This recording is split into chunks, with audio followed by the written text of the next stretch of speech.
السلام عليكم ورحمة الله وبركاته. بسم الله الرحمن الرحيم. الحمد لله رب العالمين والصلاة والسلام على أشرف الأنبياء والمرسلين نبينا محمد وعلى آله وصحبه أجمعين.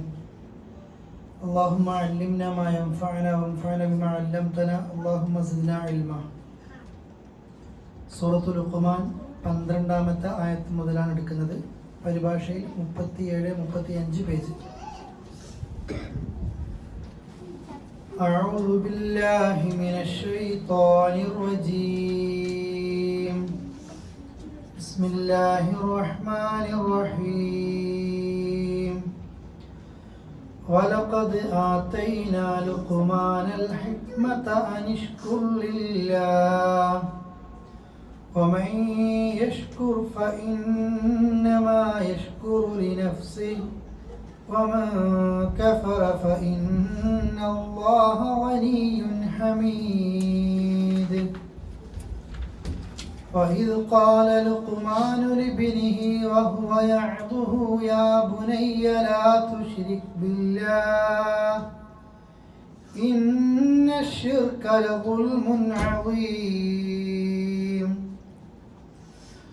ووصينا الإنسان بوالديه حملته أمه وهنا على وهن وفصاله في عامين أن اشكر لي ولوالديك إلي المصير.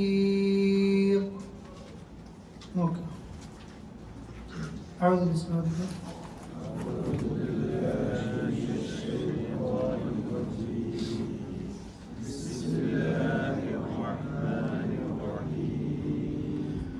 ولقد آتينا لقمان الحكمة أن اشكر لله ومن يشكر فإنما يشكر لنفسه ومن كفر فإن الله غني حميد.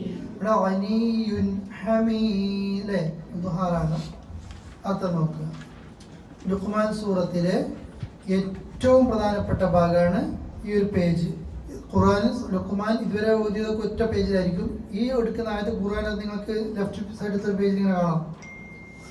ലുഖ്മാൻ തൻ്റെ മക്കൾക്ക് നൽകുന്ന കുറേ ഉപദേശങ്ങളാണ് ഈ പേജിലുള്ളത്. എങ്ങനെയാണ് സ്റ്റാർട്ടിങ്? ഇത് വലഖദ് ആതൈന, അല്ലാഹു പറയുന്നത് നാം നൽകി. ലുഖ്മാന് നൽകിയിട്ടുണ്ട്. അൽ ഹിക്മ, കുറെ ജ്ഞാനങ്ങൾ നൽകി. അതുകൊണ്ട് ലുഖ്മാനിൽ ഹക്കീം എന്ന് പറയാം അല്ലേ. ലുഖ്മാൻ നബി എന്ന് പറയേണ്ട തെളിവുകളൊന്നുമില്ല.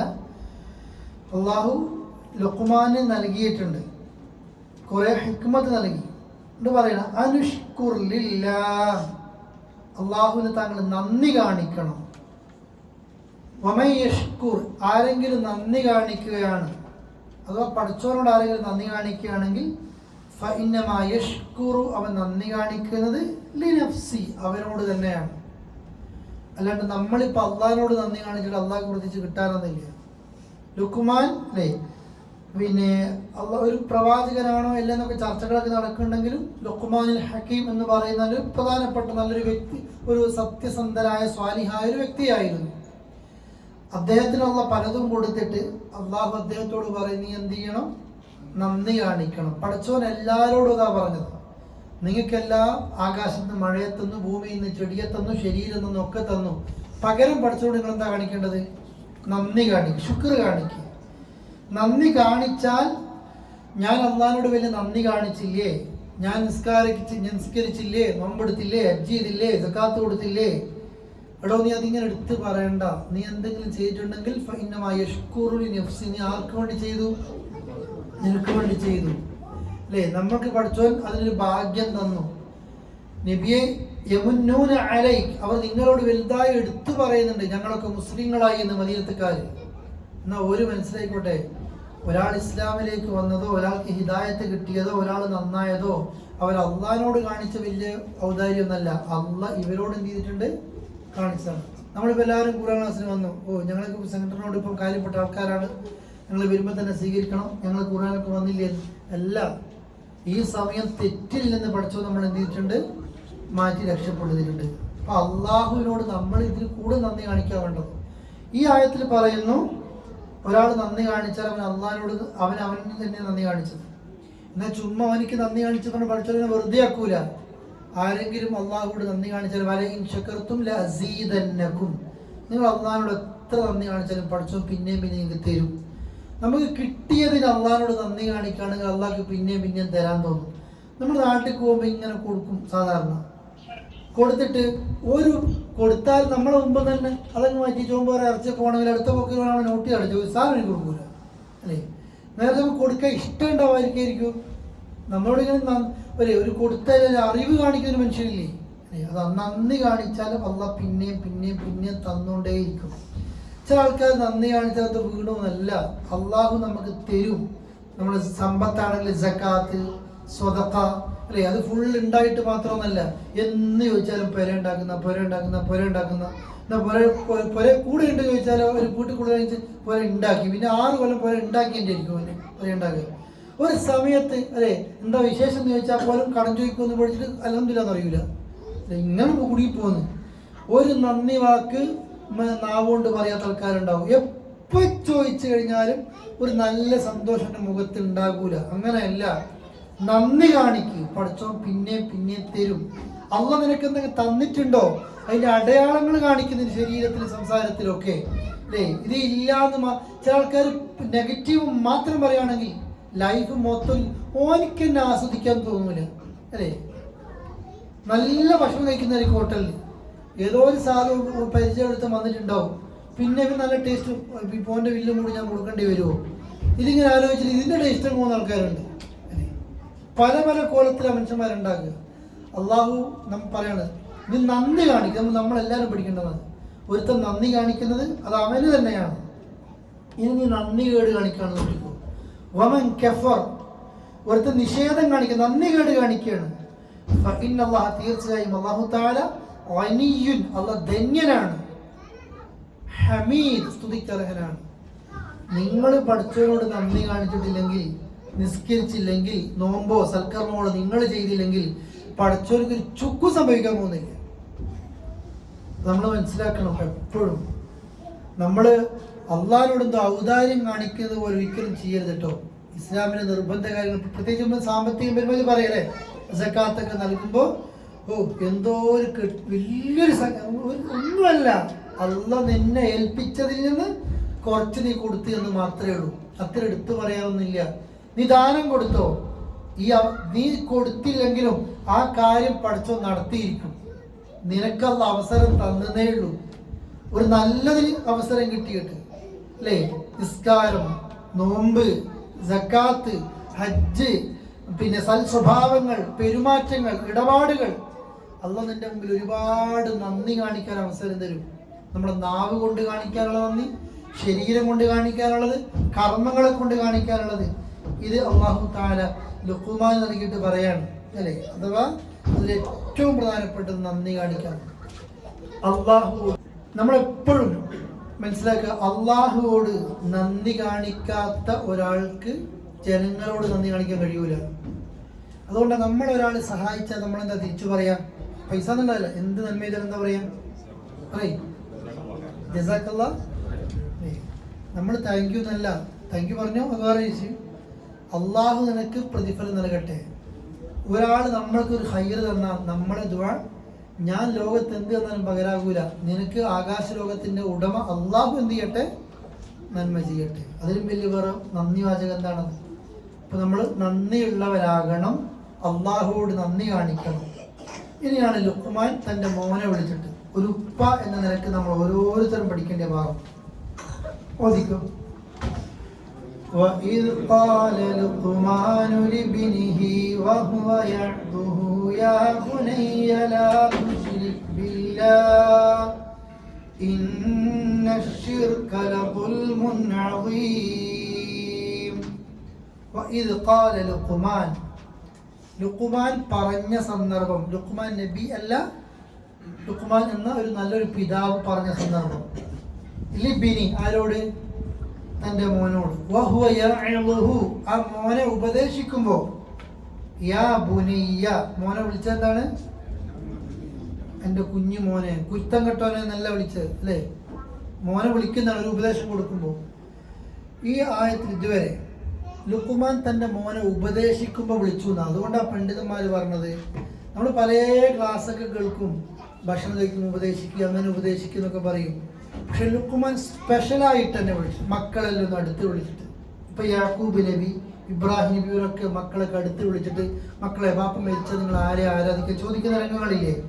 നമ്മൾ നമ്മളെ മക്കളൊക്കെ ഒന്ന് വിളിക്കണം, ഒന്ന് വിളിച്ചു നോക്ക്, വിളിച്ചാൽ വരുമോന്ന് നോക്കണ്ടേ അല്ലേ? അങ്ങനെ വിളിച്ചിട്ട് സ്പെഷ്യലായിട്ട് കൊടുക്കുന്ന ഉപദേശമാണ്. ഒന്നാമത്തെ ഉപദേശം എന്താ? മക്കൾക്ക് കൊടുക്കുന്ന ആദ്യത്തെ ഉപദേശം, യാ ബുനന്റെ കുഞ്ഞു മോനെ ലാ തുശ്രിക് ബില്ലാഹ്, നിങ്ങൾ അല്ലാഹുവിൽ എന്ത് ചെയ്യരുത്? ശിർക്ക് ചെയ്യരുത്. നമ്മൾ മക്കളെ വിളിച്ചിട്ട് എല്ലാം പറയും, പരീക്ഷയ്ക്ക് എങ്ങനെയുണ്ട്, സ്കൂൾ എങ്ങനെയുണ്ട്, ടൂർ എങ്ങനെയുണ്ട്, എക്സാം. അള്ളാഹിനെ കുറിച്ച് പറയില്ല. മോനെ നിസ്കരിച്ചോ അല്ലേ? അത് ചോദിക്കുന്ന ശൈലിയുണ്ട് അല്ലേ?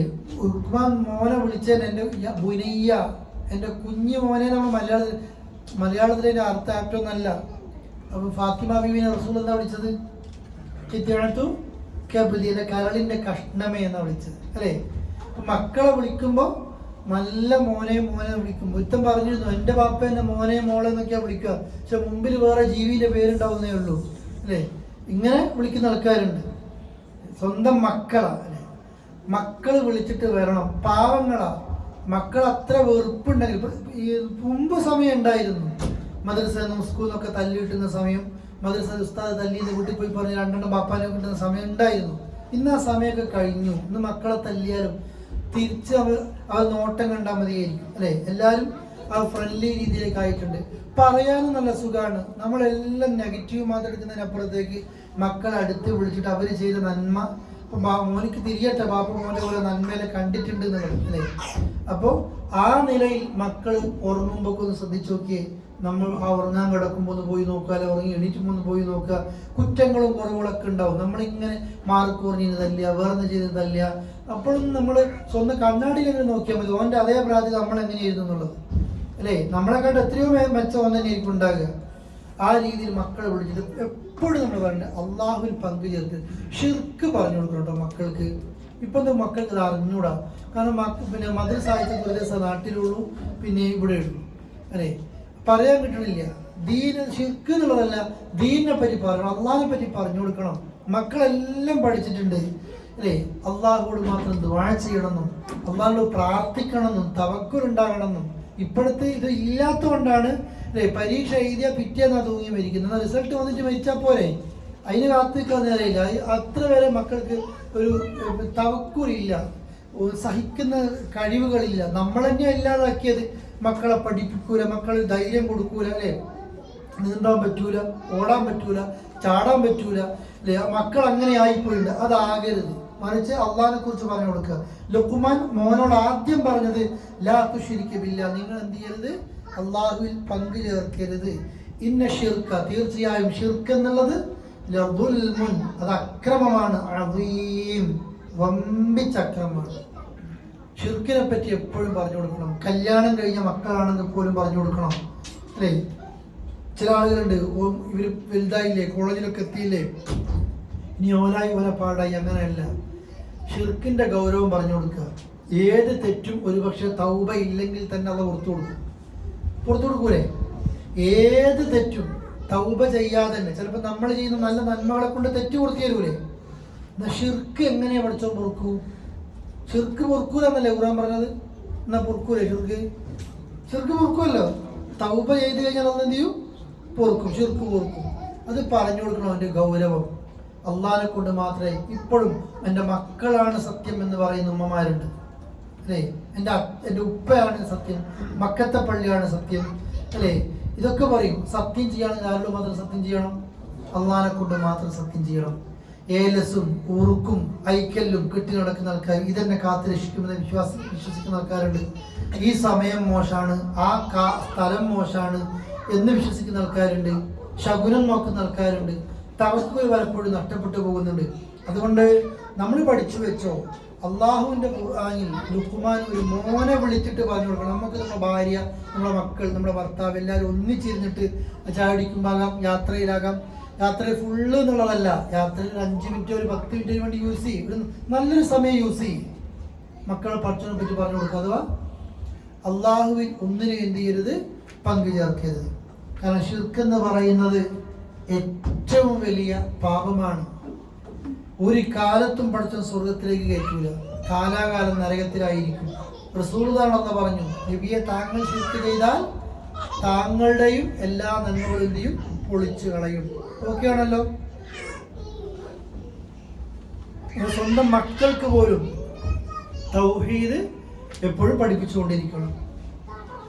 ഷിർക്ക് കഴിഞ്ഞിട്ട് ലുഖ്മാൻ തന്റെ മോനെ ഉപദേശിക്കുന്ന ഏറ്റവും പ്രധാനപ്പെട്ട ഒരു കാര്യം ഓതിക്കായത്തിൽ വവസ്വൈനൽ ഇൻസാന ബിവാലിദൈഹി ഹമലത്ഹു ഉമ്മുഹു വഹ്നൻ അലാ വഹ്ൻ വഫിസാലുഹു ഫീ ആമൈൻ അനിഷ്കുർ ലീ വലിവാലിദൈക ഇലയ്യൽ മസീർ. എത്ര ഗൗരവം എന്നറിയോ? വവസ്വൈന, നാം വസിയ്യത്ത് ചെയ്തു. പഠിച്ചോൻ പറയാൻ അൽ ഇൻസാന, മനുഷ്യനോട് നാം വസിയ്യത്ത് ചെയ്തു. ബിവാലിദൈ, മാതാപിതാക്കളെ പറ്റി. വാലിദ് അല്ലെ, മാതാപിതാക്കൾ അല്ലെ, വാലിദൈ രണ്ടും. വാലിദ ഉപ്പാന്ന, വാലിദത്ത് ഉമ്മ. വാലിദൈച്ചനും രണ്ടും ഒന്നിച്ചു പറയും അല്ലെ. മാതാപിതാക്കളെ കുറിച്ച് വസിയ്യത്ത് കൊടുക്കും. എന്താണ്? ഹമലത് ഹു, അവന്റെ ഉമ്മ അവനെ ചുമന്നു. ഹമലത് ഉമ്മു, അവന്റെ ഉമ്മ അവനെ ചുമന്നു. വഹ്നൻ അലാ വഹ്ൻ, വഹ്ന ക്ഷീണം കൊണ്ട്. അലാവൻ ക്ഷീണത്തിന്റെ മേൽ ക്ഷീണം കൊണ്ട്. അപ്പൊ എത്ര സത്യമായിരിക്കും? ഒരു ഉമ്മ ചുമ്മാ അഭിനയിച്ച് പറയുന്നല്ലോ. അള്ളാന്റെ ഖുർആൻ പറയാ, ഉമ്മ ക്ഷീണത്തോടെ നിന്നെ വഹിച്ചു എന്നല്ല പറഞ്ഞത്. എന്താ പറഞ്ഞത് ഖുർആൻ? അള്ളാഹ് പറയാണ്, ഉമ്മ ക്ഷീണത്തിന്റെ മേലെ ക്ഷീണം. ഇത് ഉമ്മ ഒരിക്കലും കണക്ക് പറയലില്ല. മക്കള് തിരിച്ച് കണക്ക് പറയും. കഴിഞ്ഞ മാസത്തെ മരുന്ന് ഞാനല്ലേ തന്നത്, ചികിത്സിച്ച് ഞാനല്ലേ. 10 മാസം ഉമ്മ അല്ലെ, 9 മാസം ചില്ലാൻ ദിവസം നിന്നെ ഉമ്മ ക്ഷീണത്തോടു കൂടി ചുമന്നു എന്നല്ലല്ലോ. ക്ഷീണത്തിന്റെ മേലെ ക്ഷീണം ഉണ്ടായി ചുമന്നു. വഫിസ്വാലുഹു, മുലകൂടി അവസാനിപ്പിക്കുന്ന പ്രായം ഫി ആമൈൻ, എത്രയാണ്? 2 കൊല്ലം.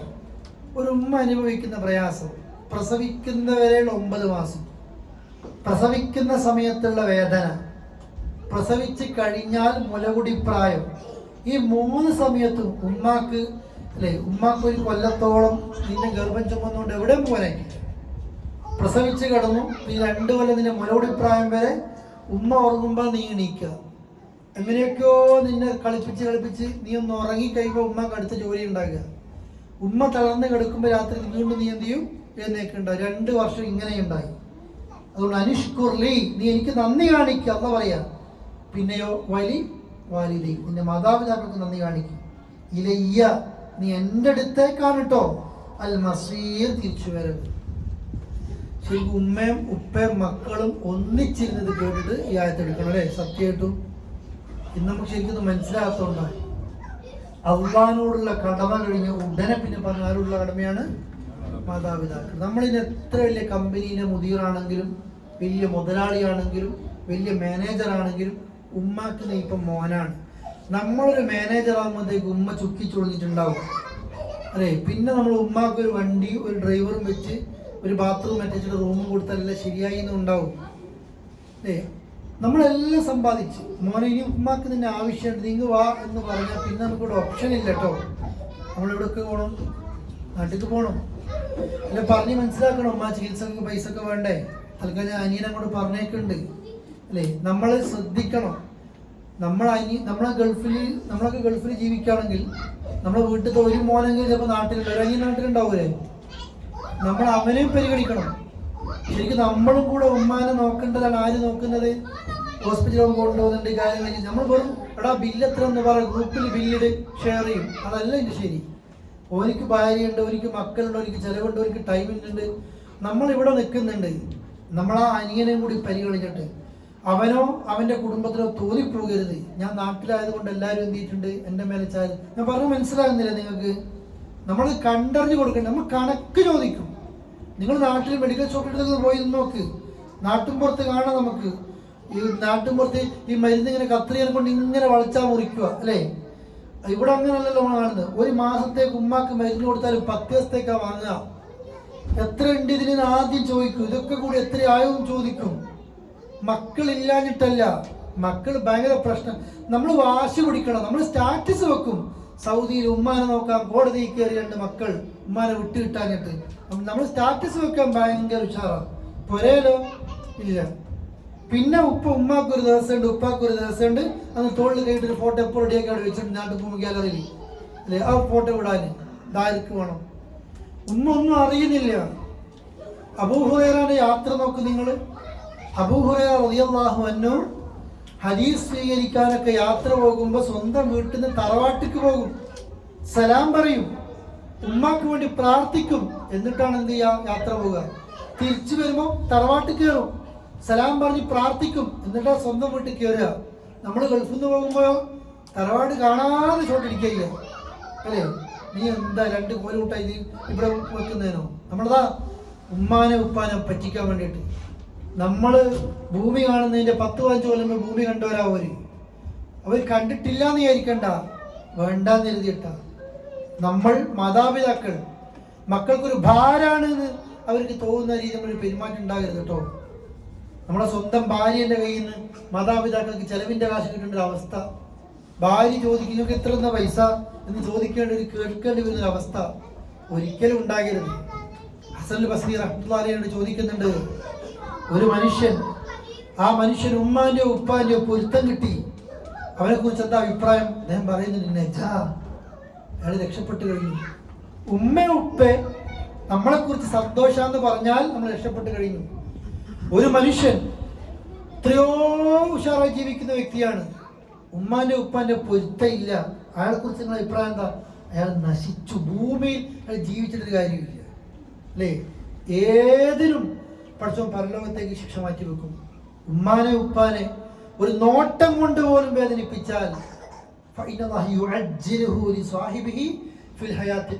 മരിക്കുന്നതിന്റെ മുമ്പേ ഈ ഭൂമിയിൽ വെച്ച് എന്ത് ചെയ്യും? അനുഭവിപ്പിക്കും. കഥ പറയലുണ്ട്, ഒരു മോൻ ഉപ്പാനെ ഇങ്ങനെ വലിച്ചു കൊണ്ടുപോവുക. വലിച്ചു കൊണ്ടുപോയിട്ട് ഒരു മലേന്റെ മുകളിലെത്തി. കഥയാണ്. മലേന്റെ മുകളിലെത്തിയപ്പോൾ പിന്നെ വലിക്കുമ്പോൾ ഈ ഉപ്പ പറഞ്ഞു, ഇവിടുന്ന് അങ്ങോട്ട് തന്നെ വലിക്കരുത്. കാരണം എന്താ? എൻ്റെ ഉപ്പാനെ എവിടെ വരെ വിളിച്ചുള്ളൂ, ഇവിടെ വിളിച്ചുള്ളൂ, ഇനി അപ്പുറത്ത് ചെയ്യല്ലേ. നമ്മൾ നമ്മുടെ മാതാപിതാക്കളോട് ചെയ്യുന്നത് നമ്മുടെ മക്കൾ കാണുകയാണെങ്കിൽ ഇത് അള്ളാഹുവിൻ്റെ റസൂലിൻ്റെ വാക്കാണ്. ഏത് കുരുത്തക്കേടിനും നാളേക്ക് നീക്കി വെക്കുകയാണെങ്കിലും ഉമ്മയെ ഉപ്പയെ ഒരു നോട്ടം കൊണ്ടോ ഒരു വാക്ക് കൊണ്ടോ പ്രയാസപ്പെടുത്തിയ ഒരാൾക്ക് ദുനിയാവിൽ അള്ളാഹുവിന്റെ ശിക്ഷ അനുഭവിപ്പിച്ചിട്ടേ മരിപ്പിക്കും. എന്നാൽ ആഖിറത്തിലേക്ക് എന്ത് ചെയ്യും? വേറെ മാറ്റി വെക്കും. ഉറപ്പായിട്ടും അള്ളാഹു എല്ലാവരും കാക്കട്ടെ. ഒരു വീട്ടിൽ നമുക്ക് സ്വർഗത്തിലേക്ക് 2 ഡോറുണ്ട്. ആ 2 ഡോറിൽ ഉമ്മയോ ഉപ്പയോ ഒന്ന് മരണപ്പെട്ട് കഴിഞ്ഞാൽ ആ ഡോർ അടഞ്ഞു. അതിലൂടെ പിന്നെ നമുക്ക് സ്വർഗത്തിൽ പോകാൻ പറ്റില്ല.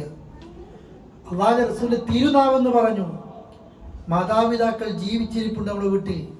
ഉമ്മയും ഉപ്പയെ സ്വന്തം പുരയിൽ ഉമ്മാനെ ഉപ്പാനെ കിട്ടിയിട്ട് അവരെ നോക്കിയാൽ സ്വർഗം ഉറപ്പാണെന്ന് മനസ്സിലാക്കിയിട്ട് ഉമ്മയും ഉപ്പ ഉണ്ടായിട്ട് സ്വർഗം ലഭിക്കാത്ത മക്കൾ നശിക്കട്ടെ എന്ന് ജിബ്രീൽ പ്രാർത്ഥിച്ചു. ഫഖുൽതു ആമീൻ, ഈ ദുആ നീ ഖബൂലാക്കണേ എന്ന് എന്ത് ചെയ്തു? റസൂലുള്ളാഹി ആമീൻ പറഞ്ഞു. ഇതാണ് അതിന്റെ ഗൗരവം. ഉപ്പാനെ കുറിച്ച് എവിടെയും കേൾക്കൂല അല്ലേ? ഹദീസിൽ എന്നാൽ വാലിദു ഔസത്തു അബ്വാബിൽ ജന്ന, ഉപ്പയാണ് സ്വർഗത്തിന്റെ മിഡിൽ ഡോർ. ഔസതി മിഡിൽ നടുത്ത ഡോർ എന്നല്ല, ഏറ്റവും ഉന്നതിയിലുള്ള ഡോർ അല്ലേ? അത്രയും പ്രിയപ്പെട്ടവരെ, നമ്മളതുകൊണ്ട് സ്റ്റാറ്റസ് വെക്കാനും ഉപ്പാന്റെ ഉമ്മാന്റെ എന്തെങ്കിലും ഒരു ബാക്ക്ഗ്രൗണ്ട് മ്യൂസിക് വെച്ചിട്ട് വെക്കാനും ഇതൊക്കെ ഉഷാറായിരിക്കും. ഉമ്മാന്റെ ഉപ്പാന്റെ പൊരുത്തം ഉണ്ടോ ഇല്ല നമ്മൾ ഉറപ്പിച്ചു വെക്കുക. സഹാബികൾ പകൽ സമയത്ത് മാതാപിതാക്കളുടെ ബാക്കിലെ നടക്കും, മുമ്പിൽ നടക്കൂല. രാത്രി സമയത്ത് അവർ മുമ്പിലേ നടക്കും, ബാക്കിൽ നടക്കൂല. എന്തിനാണ് മുമ്പിൽ നടക്കുന്നത്? രാത്രി എന്തെങ്കിലും പറ്റുകയാണെങ്കിൽ ആർക്ക് പറ്റിക്കോട്ടെ, എനിക്ക് പറ്റിക്കോട്ടെ. ഉമ്മാക്ക് ഉപ്പാക്ക് ഇഷ്ടമുള്ള ഭക്ഷണം ഞാൻ കഴിച്ചു പോകുന്നു പേടിച്ചിട്ട് അവരൊക്കെ മുമ്പ് തളിയെ കൈവെക്കൂല അല്ലേ? അത്ര ഗൗരവത്തിലാണ് പ്രിയപ്പെട്ടവരെ മാതാപിതാക്കളെ സഹാബികൾ നോക്കിയത്. അതുകൊണ്ട് ഏത് സമയത്തും മാതാപിതാക്കളോട് കാണിക്കേണ്ട ഒരു റെസ്പെക്റ്റ് ഉണ്ട്, ബഹുമാനമുണ്ട്. ഖുർആൻ സൂറത്തുൽ ഇസ്രാ പോലെ തൻഹറു, നിന്റെ കണ്ണിന്റെ നോട്ടം കൊണ്ട് ഉമ്മാക്കും ഉപ്പാക്കും ഒരു വേദന ഉണ്ടാകരുത്, ഒരിക്കലും ചെയ്യരുത്. എൻ്റെ മക്കൾക്ക് വേണ്ടി എപ്പോഴും പ്രാർത്ഥിക്കുന്നവരായിരിക്കണം, അല്ലേ? ഉമ്മയും ഉപ്പാന്റെയും ദുആ കിട്ടുന്ന ആളുകളായിരിക്കണം നമ്മൾ. അള്ളാഹുവോട് എപ്പോഴും പ്രാർത്ഥിക്കണം. അതുകൊണ്ടാണ് നമ്മൾ പകരമായിട്ട് കൊട്ടാരം നിർമ്മിച്ചാലും പകരമാകില്ല. മാതാപിതാക്കളെ കൊണ്ട് നമുക്ക് ചെയ്യാനുള്ളത് എന്താണ്? റബ്ബിർഹംഹുമാ കമാ റബ്ബയാനി സഗീറ. പഠിച്ചോനെ എൻ്റെ കൊട്ടാരവും പകരാകൂല, നീ അവർക്ക് കരുണ കാണിക്കണേ. മരിച്ചാൽ തീരോ കടമ? മരിച്ചാലും തീരും. ഉമ്മ ഉപ്പ മരിച്ചാൽ റസൂൽ പറഞ്ഞില്ലേ, നീ അവരെ മയ്യത്ത് നിസ്കരിക്കണം, അല്ലേ? അവരെ പിന്നെ നേർച്ചകൾ വിട്ടണം, അവരെ കുടുംബക്കാരെ ആദരിക്കണം, അല്ലേ? അവരുടെ കൂട്ടുകാരെ പോലെ നീ എന്ത് ചെയ്യണം? ആദരിക്കണം. ഉമ്മ ഉപ്പ നിനക്ക് വേണ്ടി ശ്വസിച്ച ഒരു ശ്വാസത്തിന്റെ പകരം ഒരു ശ്വാസത്തിന്റെ പകരം നീ മരിക്കുമ്പോൾ അവർക്ക് ചെയ്താലും കഴിയൂല, അല്ലെ? അതങ്ങനെയാ, മരിക്കുന്നത് വരെ നീ ചെയ്താലും കഴിയൂല. എത്ര ഗൗരവമുണ്ട് ആ വിഷയം. അതുകൊണ്ട് ലുഖ്മാൻ തൻ്റെ മക്കൾക്ക് ഉപദേശം കൊടുക്കുന്ന ഭാഗത്ത് തന്നെ അള്ളാഹ് പറയാണ്, ക്ഷീണത്തിന്റെ മേൽ ക്ഷീണാണ് ഉമ്മ, പിന്നെയും ഉമ്മ, പിന്നെയും ഉമ്മ. കാൽച്ചുവട്ടിലാണ് അതുകൊണ്ട് സ്വർഗം എന്ന് പറഞ്ഞത്. മുലകുടിപ്രായം വരെ നീ അവരെ ബുദ്ധിമുട്ടിച്ചത്, ഉപ്പ അനുഭവിച്ചത്, ഇതൊക്കെ എന്ത് ചെയ്യുക? ഗൗരവത്തോടെ മനസ്സിലാക്കുക. എന്നിട്ടാ പറയാ നിഷ്കുർലി വലി വാലിദി, എന്നോടും ഉമ്മയോടും ഉപ്പയോടും എന്ത് ചെയ്യുക? നന്ദി കാണിക്കുക. എൻ്റെ അടുത്തേക്കാ മടങ്ങുന്നത്. നിസ്കാരം നോമ്പും കാര്യങ്ങളൊക്കെ ഉമ്മാനെ ഉപ്പാനെ നോക്കൂല, അല്ലേ? പ്രിയപ്പെട്ടവരെ, അത് ആ രീതിയിലേക്ക് നമ്മൾ എന്ത് ചെയ്യരുത്. മറിച്ച് എന്ത് ചെയ്യുക? മാതാപിതാക്കളെ ഏറ്റവും നന്നായി നോക്കാൻ കഴിയുന്ന മക്കളായിട്ട് നമുക്ക് വളരാൻ കഴിയണം. അള്ളാഹു അവൻ്റെ ഫിർദൗസ് നമ്മയൊക്കെ ഒരുമിപ്പിക്കുമാറാകട്ടെ. വസല്ലല്ലാഹു അലാ നബീന മുഹമ്മദ് വഅലാ ആലിഹി വസഹ്ബിഹി അജ്മഈൻ. അസ്സലാമു അലൈക്കും വറഹ്മത്തുള്ളാഹി.